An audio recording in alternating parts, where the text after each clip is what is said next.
All right, so today, talking up a storm, you know your way around a microphone, I hear. Well, that's a rumor, but yeah, I've spent a lot of time in front of a microphone, both as a ham radio operator, as we're going to talk about, and even way back in the day, and I'll bet you didn't know this, I actually was in broadcast radio. When I was in college, I worked at 1590 AM at night. Where was story. that? Where was that that was at? Delaware County. Oh, It was Delco. a 2.5 kilowatt AM station, and when I was in law school, I had to pay the rent, so I worked at WKXL and WKXL FM in Concord, New Hampshire. Hold on, you got the voice here. I'm going to give you, so this is a prop. We don't need the mic for it. I just brought this for you since I knew you did some radio. Hit me with that call sign again. You sound the part. You mean the broadcaster or my call sign? We were saying like a WKL5 FM. That sounded great. Well, actually, this is true. It's WKXL and WKXL FM, the radio voice of the capital. And that was in Concord, New Hampshire. That sounds great. Because I was a law student, and they needed part-time people at night and the weekend. I did the graveyard shifts, as we call it. I call it the red eye. Right. That's the overnight shift. I worked till midnight, and the pay was pretty good because they needed somebody who had what we call a commercial broadcast license. They're not needed anymore to run a radio station. Oh, I didn't know that. But you did at the time what was called a first-class radio telephone license, not a ham license that we're here to talk about. The ham license got me into the commercial aspect.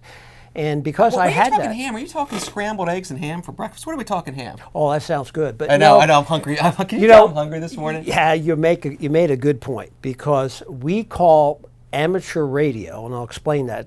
Yeah, but amateur radio. With this right here, this yes. logo and what we're seeing there. Yeah, it's my position in the National Association for Amateur Radio. Yeah, I have that up over here, and you kind of oversee the North Atlantic area. Well, yes, I'm an elected official in the National Association for Amateur Radio. These guys, right here. These guys. Take a closer look at this. The ARRL is the largest association for the 130,000 licensed radio amateurs in the United States. Yeah.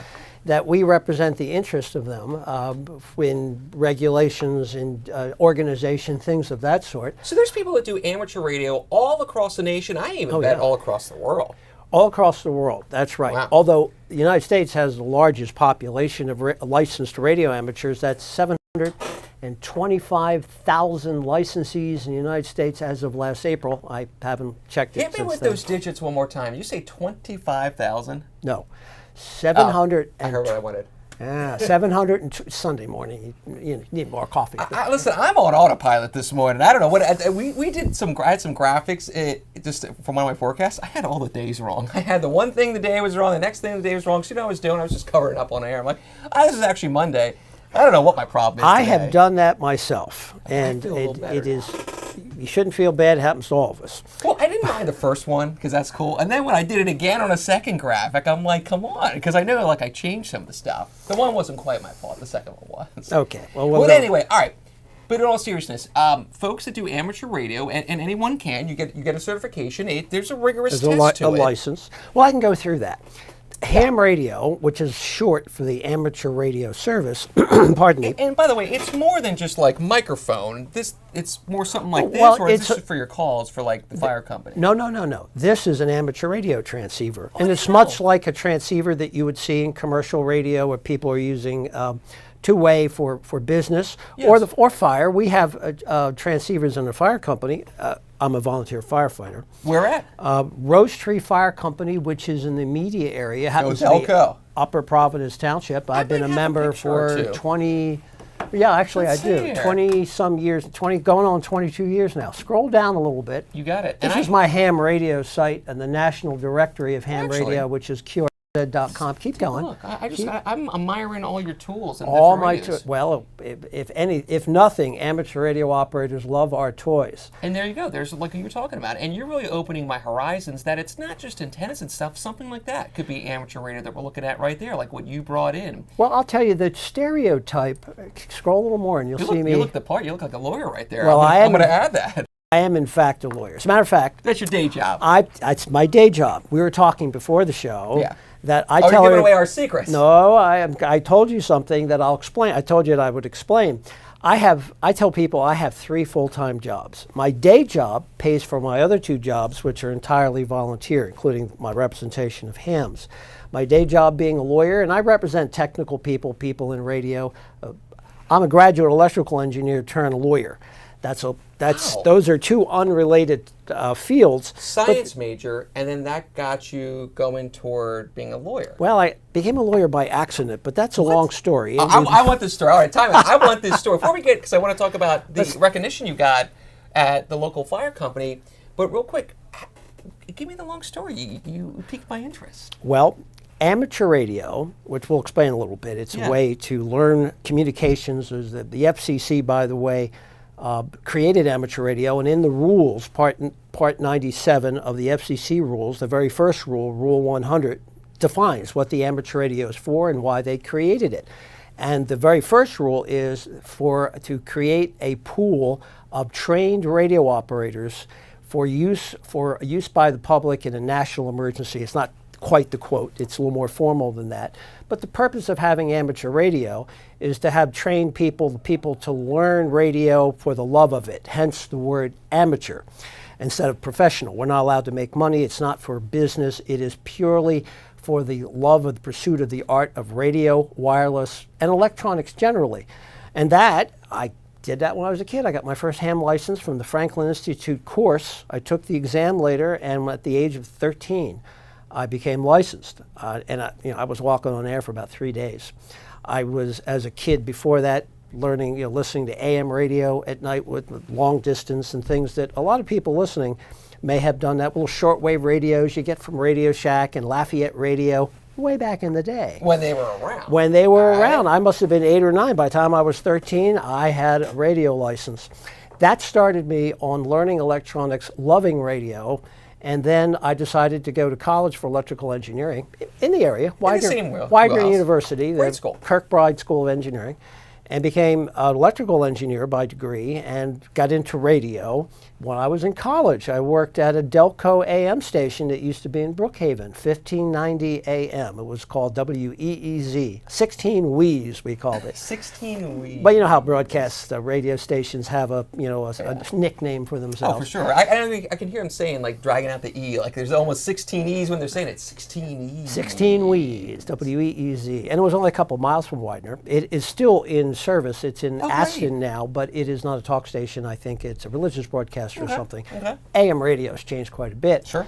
But that's what I did. That got me in. Amateur radio is responsible. In fact, I blame ham radio for the success I've enjoyed. That's something I like telling people. Blame it for the success? Come on. It's true. Because of my love of radio and electronics, I went to college for that, did some graduate work, and then we get to the story that I was teasing, and that is I went to law school. I did not intend to be a lawyer. It's like they're two opposite types of personalities, right? Science. A geek and a lawyer. You said it, not me. There's a lawyer joke there somewhere, but we'll avoid that. So long story short, I got solicited as an engineering graduate by a law school at the University of New Hampshire, the Franklin Pierce Law Center. It's now part of University of New Hampshire. It's in Concord, New Hampshire, where I was working on radio. When I hear Franklin Pierce, I always think of MASH and Hawkeye. Franklin Pierce was, I think, the only president from New Hampshire. So they named the law school after that. But they were soliciting the dean of the law school. Robert Rines had a PhD in nuclear physics. And he was also a lawyer. And he said, we need a law school for future lawyers that are scientists and engineers, because there are very few of those. Those two topics don't really mix. So they said, career in law, why don't you apply? So I said, okay, I'll try that. I took the boards I had to take and went up for an interview, and they liked all this stuff that I've been telling you about, and they said, you'll do. I got into law school. I only applied to the one. Most people would apply to 3 or 4. They want to get in. They want, they have their safety school and the school. No, if I didn't get in, I'd have been working for RCA putting satellites up. That company's no longer around, so maybe that's a good thing. It's for the better, yeah. I liked radio. I liked microwave and radar, which is kind of what I did in engineering school. So the rest is history. I've been a lawyer since then, but I represent engineers, scientists. I happen to have a license to do patent law. I'm admitted to the patent bar, separate exam, and those are the kinds of things that I have been doing. I do contract law, things of those sorts. I'm not a general practice lawyer. Right. In the last 20 years, I've actually become, I didn't know I was doing this, but I developed an expertise in emergency management law, being a firefighter. Oh yeah, let me pull up your firefighter picture. Yeah, I am the solicitor for that fire company, Rose Tree Fire, Company 73. What does solicitor mean? That's a term. fancy word meant a lawyer for an organization. Government lawyers are sometimes called the solicitor for the township, the solicitor for the city of Philadelphia. They have solicitors. It means I've heard lawyer. Solicitor General before. I think that's a term I've heard on the news. You're with that. That's exactly right. So you learned something today. I sure did. But I didn't join the fire service to be the lawyer, but I do pro bono. That's a fancy word. That means I don't charge them anything, and I've been giving free help to volunteer fire companies. They can't afford a lawyer because some of us, well, charge too much, but I give them free help. And I've developed an expertise of sorts in emergency management law. I take a lot of FEMA courses, and that's for emergency response and radio. But I joined the fire company because of ham radio, because I'm a ham radio operator. Sure, ham radio operators have an obligation. Our highest calling, as I alluded to before, is providing emergency response for communications failures in disasters. You've probably seen that on TV, whether it was the floods in North Carolina, every hurricane, tornado disasters. Well, when you have those violent weather occurrences happening, stuff breaks. Sure, stuff gets blown down. Stuff breaks, people are hurt, and there's no communications. The first thing that people know is I can't talk. Towers. That's right.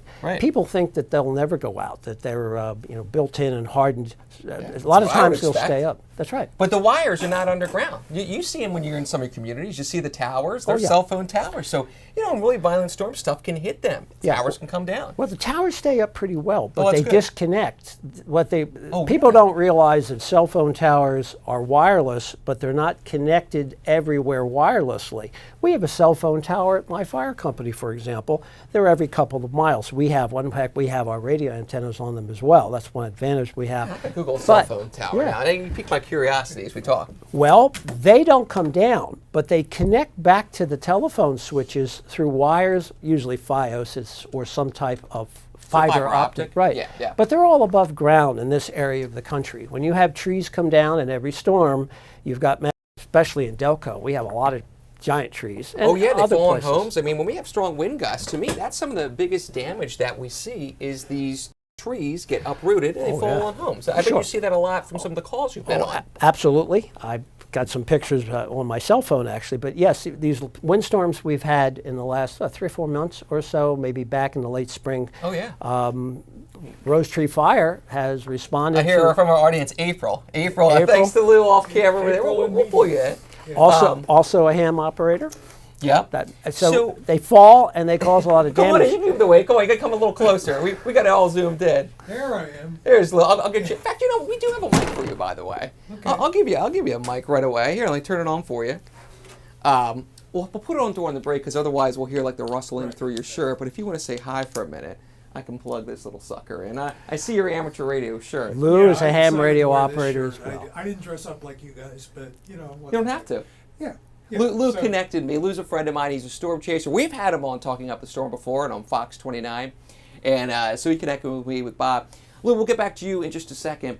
And what's interesting about that? I never thought about the cell phone towers and the cords, but those can break. Communications can go down. It happens a lot. Now, not so much. We do have that in this area of the country, but they're out in the Midwest, and those floods we had a couple months ago in North Carolina knocked out everything. Was it North Carolina? It was around Asheville, that area. Yeah, and they were completely out of communications. No cell phones. People typically don't have satellite units.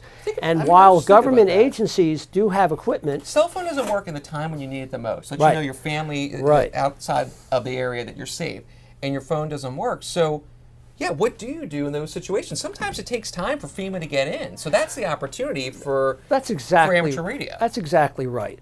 We are not the backup necessarily for emergency services. They have backup as well, and they're quite sophisticated. I get involved in that with the fire company, but we are the people you call when you say, "Oh no, what do we do now?" That means the backup to the backup. Typically, there are ham operators, licensed amateur radio operators in these areas. There's going to be a couple of them, and you don't need to send people in to set things up. That will take a day or two, sometimes longer, depending on the isolation.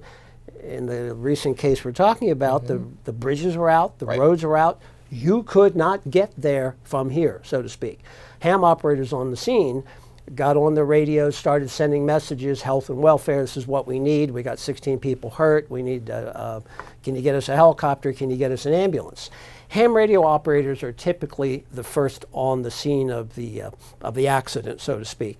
And then FEMA and other state agencies and some of the commercial agencies, AT&T, Verizon, T-Mobile, will start to get portable cell phone towers. It takes, you don't do it in an hour or two. Sometimes you pre-position, but typically you don't know where it's going to happen. Sometimes stuff is sudden, like the Asheville stuff. That Right. just who thought it would be that bad? Hurricanes. Or even look at Texas. Remember? That was a little different. Oh, yeah. But I mean, sometimes these things just pop up. You can plan for stuff, but you can only plan for so much. Nature has an idea sometimes of its own. Yeah, and it's not going to tell you what it is until after it happens. So As we learn after that's the fact. exactly what happens. In Well, fact, tell you what. Katrina was a good example. Ham radio operators in New Orleans were the first one to put a radio station back on the air.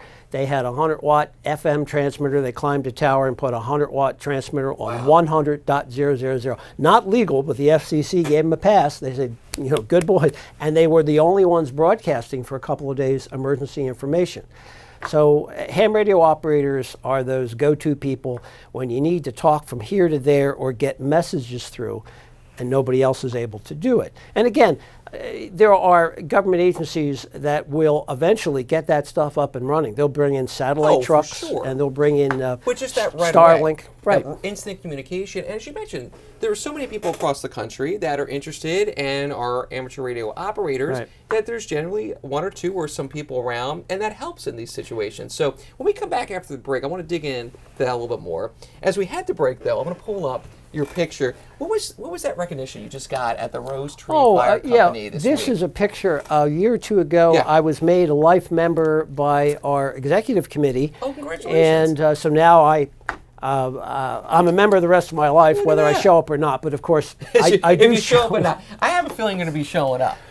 Last year, I was #1 responder. I've always been the top 10 for the last virtually the last 20 years. Well, how much have you responded to? How many calls did you go on last year? I think 241. I'm sorry, let I me pull think. this earpiece out. What did you say? 241 911 calls. And you're a full-time lawyer, and on top of that, you're doing conferences and traveling Right. for how you represent the amateur radio in the Atlantic Division. Well, I'll Wow. tell you, I began to tell you that amateur radio got me into this. And the reason is that in the Amateur Radio Emergency Service, and I happen to be the chairman of the national subcommittee for that, making policy, and it's a whole other story. Yeah. But I wasn't doing all that much except drilling. Going, taking FEMA classes, doing all the drills, going out in the field and talking to people. Can you hear me now? Kind of stuff. yeah. Well, You had a I picture from the decided airport. that they needed, scroll down to the bottom. Here, what we'll do. Oh, There we are. There's I love all your one. firefighter pictures. To take this full screen, when I grabbed the mic for Lou, I left this over here. So let me grab this so we can see that. Okay. And coming up after the break, we're talking a little bit more about all you do. Bob, I'm amazed by everything you do, and I'm so glad you're here to talk up a storm with me as we continue on Fox Local. So I'm thinking about that beer, Dos Equis, and there was this campaign about the most interesting man in the world. I think we found the most interesting man, at least in Delco. Does this mean I have to drink Dos Equis? How about some water? I can offer you some water to drink. Okay. That I can do. Fair. That guy, by the way, I don't know why. You know how we just get on rabbit holes? You just Google stuff sometimes. Mm-hmm. The gentleman who was the actor in that commercial, who was the most interesting man in the world, a guy lives in Vermont, and he lives on has a ranch or something in Vermont, and it's just kind of interesting because you think That's kinda neat. He's an actor, Yeah. so you would think an actor is going to be in New York and LA. Yeah. No, he's just chilling in Vermont. He shows up in towns and stuff. That's Thinks great. the most interesting man in the world, next to this guy. All right, well, before the break, we were talking about a bunch of different things. So you're a lawyer, your background in science led to you being a lawyer because there was a push for, hey, let's get more scientists as lawyers, much like there's doctor lawyers, get these people that are in those professions because then you can represent particularly cases in those professions well because it's a You can little understand easier. the subject matter. Yeah, there's less research. It'll connect a lot more. I speak to my clients as an engineer, and they're engineers. They Oh, like you can that. talk the talk. Like you and me, when you said you studied radar, you and I can talk about the azimuth angle, and we can get all nerdy. I can talk about velocity and correlation Oh, I coefficient. built a 10 gigahertz handheld radar when I was in college. That's my senior project at Widener. So. Hey, can we get that on top of our building? We're always looking for an extra radar. I mean, we have ultimate Doppler, but let's make it ultimate. This was a speed Doppler. radar. The new Dopplers they have now are so much sophisticated in what we were building in the late 70s. Yeah, tell me yours versus them, because what's cool about the Dopplers now is their crosses. Imagine like a plus sign. So there's a signal that comes out like that. Correct. And there's a signal that comes out like that. And Right. It's vertical and horizontal polarization. And what that does is it really is able to scan the object better, because before that, it was just sending things out like that. It would hit something, and Doppler measures how much energy comes back. Right. The more energy comes back, the bigger the object is. Right. Well, by having that cross now, yeah, it's still measuring how much energy comes back, but we can see exactly the area of that energy. From that, you can deduce things. You know, It is surprising is it to me. Is it a raindrop? Is it a snowflake? It's surprising to me how accurate and the resolution of the radars compared to when I was in college. And because it's all in the digital domain now, they can do a lot of processing. When I was a college student, it was mostly in the analog domain. We had some digital stuff, but most of the processing. Analog, I don't have a good grasp of exactly what that means. I've heard You don't the have a term. computer that will enhance, understand, interpret the signals that are coming back. You put it through all kinds of algorithms. Think of it like enhancing a digital image at nighttime where you see something. Let's clean that up and let's see if we can see. It's hard to see colors at night. Our eyes, I think the rods don't do well distinguishing colors when we have our night vision. Right. And that's why it helps to, like you say, clean it up, clean the vision. But you need a computer, a digital, to do that. Digital radar system, Doppler just gives you frequency change because of the speed of the clouds. And that's how you can see tornadoes. They still use Doppler to see that hook, you know, where it's green and red. Oh, I know That's all about it. because I'll it pull can it up. tell that which wind is going away from you and towards you.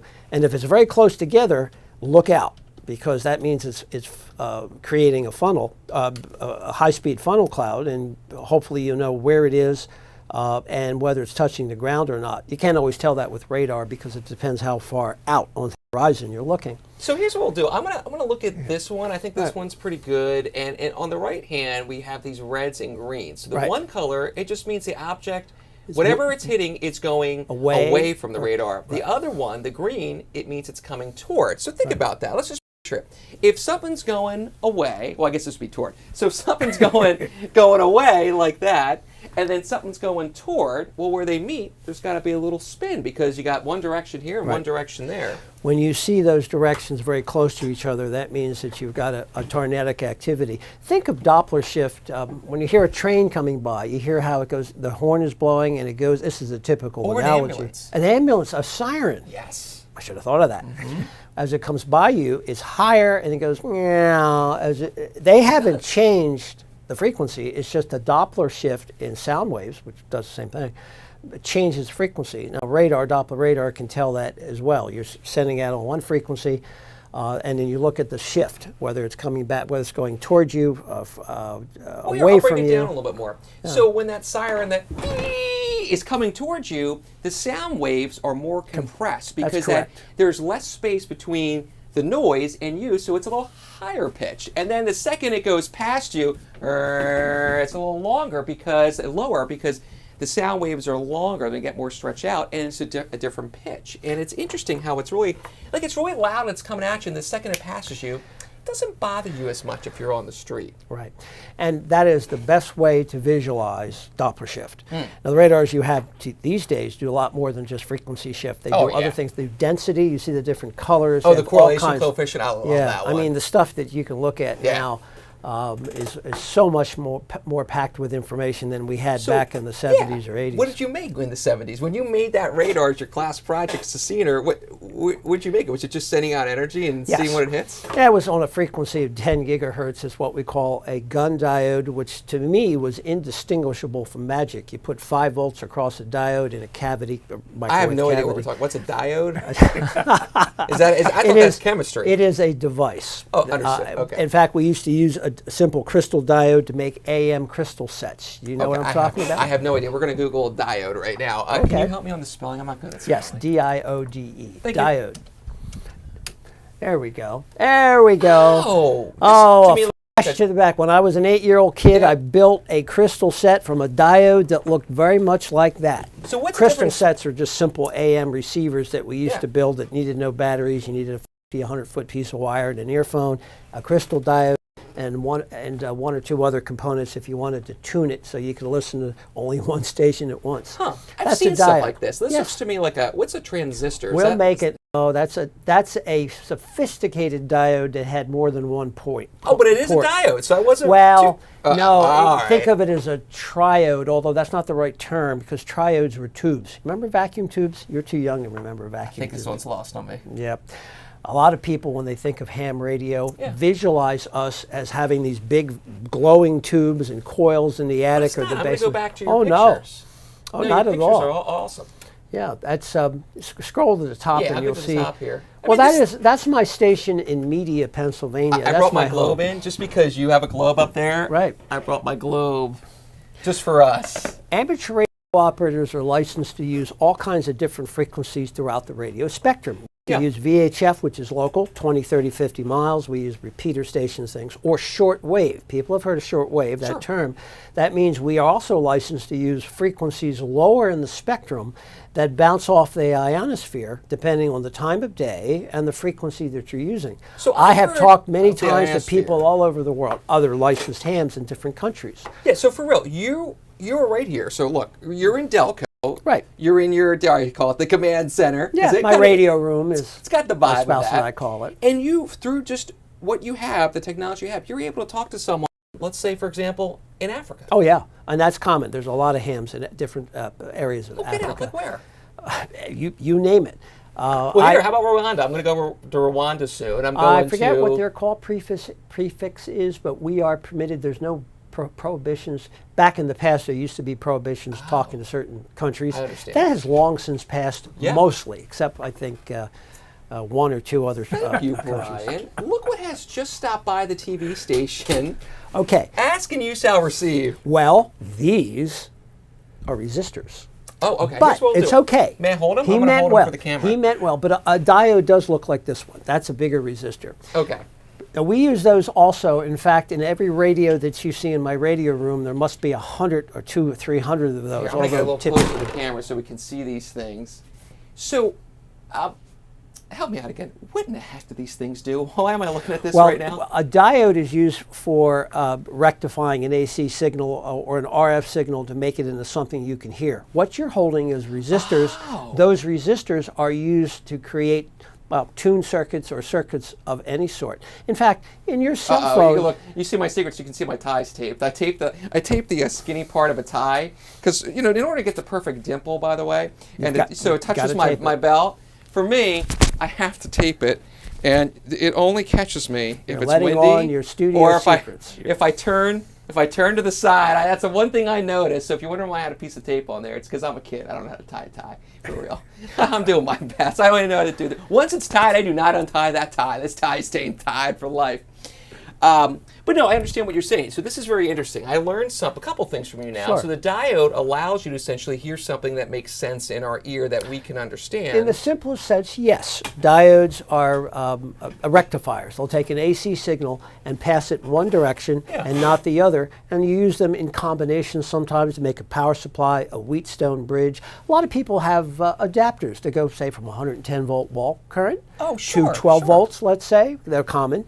Or whatever, they typically will have a number of diodes or rectifiers. Let me ask you this. So in my car, you know how we plug in our cell phone charger into the old cigarette lighter? 12 volts to 5. I have a little thing that I plug in there that allows me to plug in like an actual laptop. It's a converter to convert it to like a wall outlet into my car. Yes. What would that have it? Would it have these in here? The Well, resistors, it'll have a lot of those. It'll have a lot of components. Although these days they're not so much discrete components, but they're the equivalent resistors that are so small they're made into printed circuit boards. But they are functionally the same thing. That's now, what you're I thought talking when I saw about this stuff. When I saw this, and when I saw what we have up on the screen here, did I leave the thing over there? No, it's in my pocket. There we go. So this allows me to pull up the screen.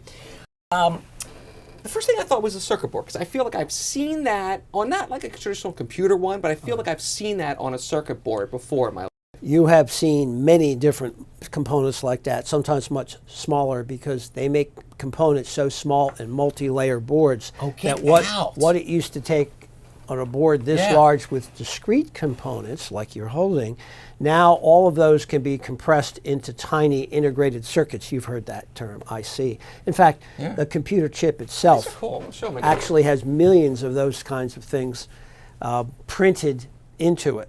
The technology is, as I said before, indistinguishable from magic, from somebody who actually understands like what that stuff really does. This is cool. I find it hard to believe myself sometimes, and I've studied electrical engineering. You said for it years. best. I mean, this stuff, the diodes, the things you're talking about, to me, it's just magic. To someone that's not as well versed in you, that had that background in electrical engineering, this stuff is magic, and it's neat. It looks kind of unique looking. I mean, when you see it, I just love learning from you about things we use every day, but you really don't know how they work. You just know they work. You just don't know how Was they it work. and it's Arthur just C. part of it. Clarke, the writer, the science writer, Arthur C. Clarke, I think he's credited with the quote, "Sufficiently advanced technology is indistinguishable from magic." I'm pretty sure it was him. He was the one that came up with the concept of communication satellites. He was also a science fiction writer, books and things. He passed away some years ago. Yeah. But yeah, sufficiently advanced technology, as we have all around us in the studio, is indistinguishable from magic sometimes. I like the sound of that. Give me that one more time as we head to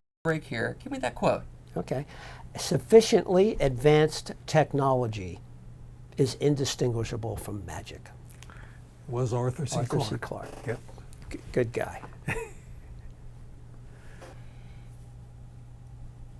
Oh yeah, a little musical chairs here. We got Lou in the mix because Lou, you're one of my Storm Chaser buddies, so I saw you just drooling when we were talking radar. You're like, I gotta be part of this.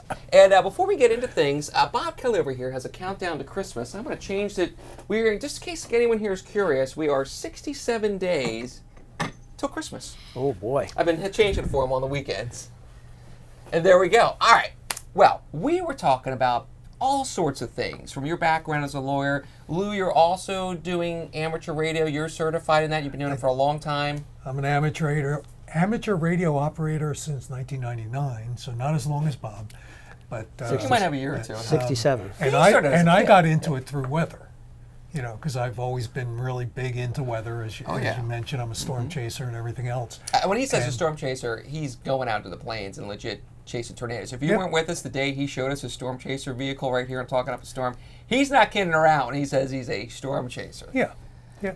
So I've been doing that since 1998. So, you know, I actually started doing that, and then I found out about this thing called amateur radio, and I said, you know, I really got to get into this, because back then, weather spotting was almost all amateur radio. You know, there weren't really, Yeah. a few people had cell phones, but not enough to actually really help out with weather spotting. So, you know, so amateur radio was a big part of weather spotting. Well, let's and bring it into reporting weather. today. That's still an issue today because I know when I've been out in the plains with you, there's areas where you don't have reception, and that's something that amateur radio can really help out with. We still And do there's- that. Yeah. Yeah. There people don't realize that cell phones, as ubiquitous as they are, there's a lot of areas of the country, and particularly mountainous areas, It's true. that just don't have any coverage. We don't think about that here in the East because we're so hyperly, but when you go out where things are a little spread out, You can get a satellite there's not cell phone, phone everywhere. and you One can do of things, my but- favorite places, although not my favorite places, is south of Fort Stockton, Texas. There's absolutely no cell phone coverage there at all. You know, Wow. so And that's pretty north in Texas, right? Fort Stockton is that almost Oklahoma? am I making well, things up? Fort Stockton is out sort of near where Route 10. I'll be I-10 pulling and this up on I-20 a come map together. today. Is Yeah. that Tornado Alley? That's where you Well, really yeah, do I need. mean, Tornado Alley is sort of this vague, Right. nebulous term, but Yeah, yeah, I it's, know what you mean. Any place in Texas is usually considered Tornado Alley. Yeah. This is a military town, isn't it? Or am I also making that up? Fort Stockton. Well, in Texas. I mean, it used to be. I don't think there's too much to it now. Oh, this is but- cute. Have you ever seen that, Lou? Do you remember seeing that? Look at that right, I- right up there. That's yeah. the town sign. A road runner. Oh, There that's are kinda road neat. runners out in the plains. There For are, real. absolutely. But Yeah, yeah. I've seen them. So All if- right, let's see what so, this is So in if big you text. go south of Fort Stockton, Oh my gosh, Lou, And I could there's not a- have been more wrong. yeah. Could not. You were very Okay. polite and diplomatic about that. That was very kind of you. You don't have to protect the host on this show. When I'm wrong, let me know I'm wrong. But out you go south of there, and there's a few ranches and not much else, and there's just no phone coverage at all. Yeah, you I know. can see why. Look at And that they map. do, and they do get tornadoes, and they get some very severe weather out there. You So probably have some pretty good repeater, amateur radio repeater yeah, coverage, they and do. that's what we're talking about. Yeah. And you could even use shortwave in cars now too. They make the what we call the high frequency stuff that allows you to talk without repeaters and things of that sort. Meaning, How frequent is that to someone who has the certification in amateur radio to have something like that in a vehicle? oh, actually today it's actually pretty common. In really? fact, Yeah. I have an HF, a shortwave radio in a backpack with a battery that I can use to send digital traffic, like messages, computer messages, short messages. So wait a minute, like, you're like not email, using- electronic radio email without the internet. That's what I was we're just going to talking say about. that. So you're not using the. I don't understand that. How could you send something that we would use the internet for without the internet? I'm not. Well, actually, it's pretty processing easy. that. Think of the computer, which we have, like that tablet or even your Oh, cell sure, phone. Let's get your beautiful tablet. I like See- this. It's got your name and everything on it. You're Well, not yeah. going to lose that. Yeah, that's right. This is an example. You don't need a tablet this big, but I use this, and I also use a cell phone with applications that allow ham radio operators to do a digital message. And when there's no connection in the internet, you substitute the internet with what? I have Two no guesses. idea. Yes, you do. No, I have no idea. Radio. Well, So instead of going down the FiOS line or some internet connection or Category 5 cable, you're taking a device which takes a text message, yeah. a radiogram, a telegram, or an email message. That's what it is, email. And you connect it to your radio, your transmitter. And if that instead of the internet, because you've got no internet connection, So radio this would be waves. literal. Yes, radio. I can waves. send data over radio waves. Of course. don't forget, your know. cell phone is a radio. Oh yeah. What? Yeah. Oh well. Hold Wait on, a let me minute. get Let's myself. let's What are step you guys back. talking about? Hey, hold on. Right. I need to listen. You know how far I have to step back? Here, why that shot all the way out? This is how far back I need to step back. Well, how is this a radio? Well, this. If I send you a text message, Okay, okay, how does Yeah. it get to you? I have no idea. I don't know what comes through That the air. is Radio a radio waves. transceiver. It's What? running about Yeah. 200 milliwatts to 500 milliwatts. I It's did low not know power. that. Yeah. Well, how would you think it would connect to the cell tower? It's not magic. It's indistinguishable from magic, but it's not magic. It is radio That's a technology. good point. We There have are to radio get, bands in the spectrum, like You're we right. tune, and we have, you have different radio service. Cell phone is way up high. They have a number of bands starting at about 600 to 800 megahertz Yeah. when you're dialing, going way up. You have aircraft, you have FM broadcast, you have channel 29 Yeah, digital. so aircraft, by the way, that would be setting up generally to satellite for communications. I No, thought. no, no. Oh, really? No, no. Oh, I didn't Aircraft know band that. is Look, 100. if I'm in Alaska Airlines or Southwest Airlines, the pilot's talking to other pilots. No, he's not using satellite. They have satellite VHF. navigation, I don't know. and they probably have satellite phone emergency backup, I would think. But they use two-way radio, very much like this. As you know, I'm a private pilot as well, and one of the radios I have. That's why you're the most interesting man in Delco. I think I paid him to say that. Yeah. But I have a portable radio that is for just aircraft band, which I'm permitted to use when I'm in an aircraft in case the radio in the aircraft goes bad. I'm talking about small airplanes. Yep. Like a Cessna, like a little tiny one. yeah, I live by it's the about- Brandywine Airport. I Oh see yeah, little I fly. tiny planes. That's OQN is the airport code for the yeah, weather. right, and it is. But radio for aircraft is 108 to 130 megs. Is it? Yeah, that's about right, It's yeah. where you are on the radio dial, just like FM broadcast would be 88 to 106. Is it for just to give you? Well, if you go above 106, you get to. Up 108 and above, there's aircraft is in there. If you want to listen to Philadelphia Tower, I do. you would listen to, you get a radio, and a lot of little radios or scanners will cover the aircraft band. You dial 118.5 megahertz, just like on an FM if you're tuning, except you're using AM and up in the aircraft band, you can hear Philadelphia Tower. The It's not tower, like scrambled. where you were in, because we have Yeah. a picture of you in the tower when you're doing some. Well, there we training. are. Okay. He And does different his things like homework, that. by the way. Yeah. So- Oh, he does. Oh, yeah. Well, hey, you know all the way what at I the bottom. learned? Go down to the bottom. Here's what I learned from There you we are. guys. It's different, essentially, like you said. Radio stations are different numbers. Right. There's different sections, different numbers, frequencies, like we want to say there, for different information. Like you mentioned, the airport tower control, we can listen, like we were up there in that picture right here. Or like cell phones, that would be a different frequency, a different, dare I yeah. say, thing on the dial. It wouldn't be, you wouldn't pick it up on the dial. That's right. But I'm understanding what we're saying now. All throughout the spectrum. Some people are familiar with the old CB radio. If you ever heard Yeah, the truckers have, yeah. That's very old. That's way down at 20. That's not ham radio, but it's license free. You can talk locally, and you can talk to truckers or your friends and stuff. It's at 27 megahertz on the dial. You dial way down to 27 megahertz on the dial.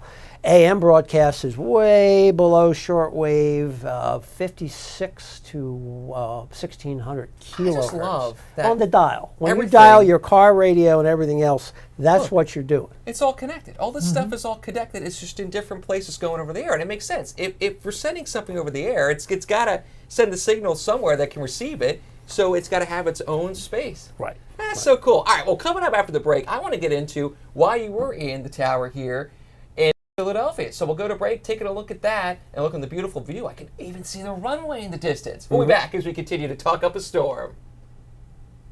All right, Lou, I need your help. So right behind you, Lou, is a microphone. It's my prop of the day. And since Bob knows his way around a mic, I'm going to give him the mic because I heard back in the day when you did some radio, and you were an engineer at a radio station, did I hear that you did some weather?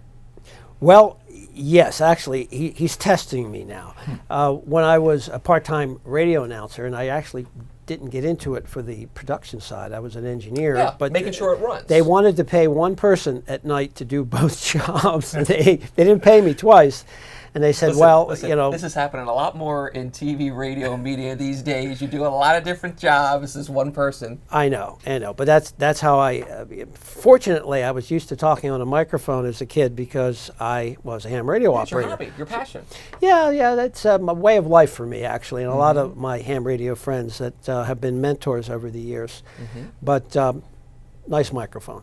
There's nothing in it. I was it's just fake. going to say It's that. totally fake. Yeah. I'm just going to say But it looks the part. Yeah, it looks the part. Well, actually, I use this though when we go live. You know how we go live now? Yeah. And I always like It to looked joke, like a but it's wireless true. mic, actually. This is we Yeah, were you doing got this your yesterday. little This is TV in 2025. Right. I went live just like this on the cell phone. I have the wireless mics. I slide this right in there, and you don't even know that it's this inside. You think it's like cool. a regular I like that. mic, and it's great. And it has all the tech. When I do weather, like I'm going to do weather on Thursday live in Chester County in Phoenixville. There's a Fill the Bowl nice event, and it benefits the food bank. So I'm going to have this. It'll be live on Fox 29 right here in Fox Local. I'll be talking, and right off camera, you're not going to see, is I'm going to have my other cell phone. And I'm going to be logged into the weather graphics system, and I'm going to be advancing graphics. And speaking of which, since once or twice you got your number tapped to do some weather, I'm going to let you take it away. Can you walk me through the weather for the next couple hours here? Well, okay, very good, Drew. As you can see on the screen, we have some windy day in store for us today. We have 30-mile-an-hour gusts, which can be healthy enough to bring down some small branches in certain areas. The highs today look to be in the Philadelphia area, about 78 degrees, in Dover, Delaware, 76, down at Wildwood, 71. But tonight? Tonight, I think it's going to cool off, isn't it? I see on that radar that we were talking about that we have some clouds and some rain moving in, and it looks like it will be there, about 1 a.m. I'm seeing on the graphics here. I love radar. And the digital radar that you can see allows us to do just what you're doing the forecasting about where clouds might be in the future. We could never do that in the analog domain way back in the day. So there's my weather debut. Pretty good. I gave him no advanced knowledge. I'm going to take his job, right? It's all yours. I'll take tonight off. Kathy wears the night off. It's the clicker I'll tell is you yours. what. I'll give you my fire helmet and some of my good. turnout gear. I really enjoyed that. And but it just shows you when you're plugged into something, you can do it. Your background in communications really took you through that. I didn't give you any prep on the forecast. I don't even know if you looked at the weather. Oh, no. You were able to kind of take what you saw, process that information, and present it so well. And one of the things I saw today, just talking with you, you're just a great communicator. You're able to simplify some of the science stuff in a way that I can understand it. That I can digest it. And amateur radio is blamed for that. That's once again, I'll say my background in ham radio since being a kid allows me to explain things like that. That's what I love to do. And as I said, I use it in my legal practice as well because I represent a lot of business owners who are technologists, whether it's computer systems. Practice right there. I see it. Who's the associates? Well, I had several people working for me. I am now by myself, but I'm associated. I have a full association with a firm that helps me with my trial work. And they're here in the Philadelphia area because I'd rather just be the consultant, the manager. Understood. I think of me as the general counsel these companies Yeah. that help them decide the overall view. You're the coach. Yeah, that's one way to put Yeah. it. And I use a bunch of, I don't want to be writing legal memos at 2 o'clock in the morning because there's an injunction motion and I have to show up at 6 and market. You paid your dues on I that one. paid You can sit back and kind of be the overall. I think I sort of like that explanation. I have paid my dues, and now I simply am the legal consultant for a lot of these companies. And I like doing that, providing advice. yeah. What I would do if I were them is how I like to put it. When they ask me, For sure. I've got a problem, how do we address this, Bob? And that's what I do. Hey, Bob, real quick, as we had to break, tell me, why were you in the control tower at the Philadelphia International Airport right there? That's part of the drill that we did. And that particular picture you see is from 2011. It is the EPEX, or the FEMA emergency drill or disaster drill that they ran every several years at the Philadelphia airport.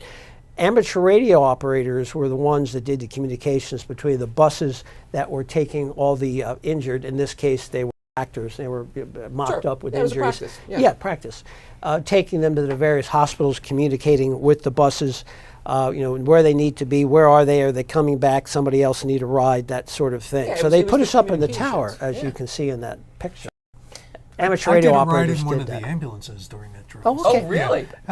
Yeah. Because you've done a lot of drills too. Because you're Yeah. into emergency management as well. You're also a firefighter. You're fire police Fire on that police, side. right, yeah. Yep. And you participate in a lot of these different things because it's in the Right. wheelhouse of some of your interests. Right, and we do have a drill coming up shortly because the Limerick nuclear generating station, one of the things that you have to do with those is you have to do periodic drills. And we have Yeah, one of I've those coming up next participated in month. those too. Yeah, so But When's that coming up? Do you know off the top of your head?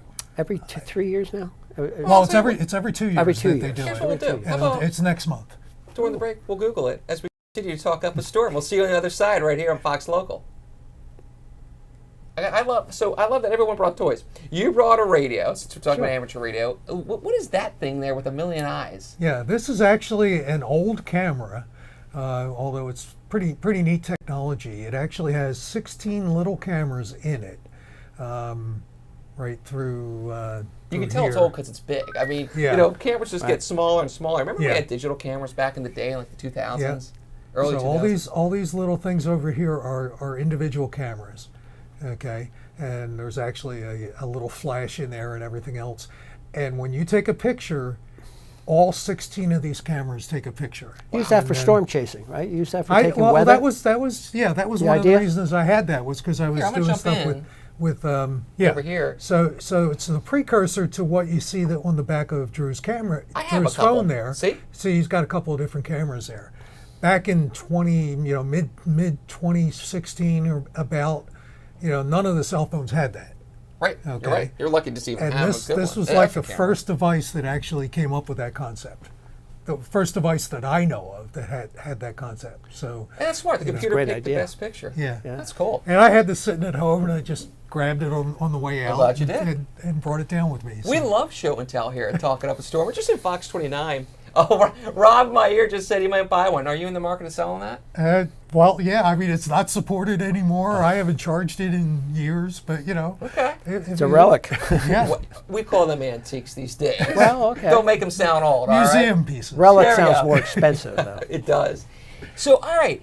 I want you to give a shout out to some people that are watching I hear around the country. You gave Well, that shout actually, out to yeah. your- Last night I some of sent your out. colleagues. I'm the representative of Atlantic Division, which is from cool. northern New York all the way down to Washington D.C. out Yeah. to Ohio, the border, all of Pennsylvania, Maryland, Delaware, and southern New Jersey. I said, hey, you might be able to find me. I didn't realize it would be on the internet where you could watch it live. Which we learned So today, internet can go over the airwaves as radio signals. Sure. So I'll say Love hello that. to all the members of the Atlantic Division and others around the country that may have heard about this from the American Radio Relay League, the National Association of Amateur Radio. Like who I a loose represent. shirt. You Well, got that's the name tag? Amateur Radio Emergency Service Here it is is, a yeah. program of the National Association, the ARRL.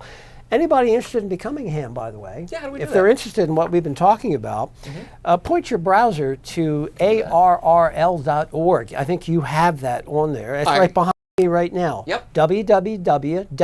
www.ARRL, that stands for American Radio Relay League.org. there it is. It will give you information about what we do. We do lobbying for a favor of amateur radio to get things that we need for the members. We also have plenty of information on how to become a ham radio operator. You get simple books on it. The entry tests are very simple. You got to learn theory, and it's interesting to learn about radio and radio rules and regulations, just like we've been talking about. This caught my eye. So the lobbying you were talking about, it was talking about Emergency Preparedness Act. Oh, I'm glad you brought that up because I'm involved in that. What's the story on that? Well, we would like, it has to do with what's called homeowners associations. You know HOAs, you know what that? Yeah, not a fan. A lot of people do it, not because they're hams. But if you're a ham, many of them have blanket boilerplate regulations that say you can't operate your radios from an HOA. See, you can't I don't like rules. That's why I don't like HOAs. There you go. That's why I'm getting them thumbs down. If you have an HOA, you're not getting my money. That's it. I'm not living there. Unfortunately, a lot of people have to. They're either you're right. They became a ham radio operator after already owning a home and then said, well, I can't put an antenna on my deck, or I can't operate a radio even from an antenna in my attic. Yeah. That actually is a rule a lot of places. So we're trying to get Congress to pass a bill, the Emergency Preparedness Act, as you saw it, that limits what HOAs can do. I'm not talking about putting towers up and stuff. I'm talking about just allowing people with simple antennas to operate radios in an emergency, and that's what that's about. As a matter of fact, TV stations are allowed, they passed some legislation in '97 that allows people to put up microwave dishes, small dishes, antennas outside for over-the-air broadcasting, because if you didn't have cable, you couldn't watch TV. So those are exempt. We would like, as licensed radio operators, would like the same privileges that TV, radio, and satellite broadcasters have. Well, I'll tell you what, Bob, I appreciate you explaining that to me. Lou, love that you brought some toys, and I love your passion for amateur radio. You go to some of these different meetings. I had the most fun talking to both you guys today. Well, we'd love to get you a ham license. We're going to send you some stuff. I think my hand's been caught. I learned a thing or two today, so I'm ready for that. I appreciate it. Let's get him on the air so you can all talk to him all over the ham radio. I'm on the air right here. Well, but I guess you guys can't talk back to me. Right.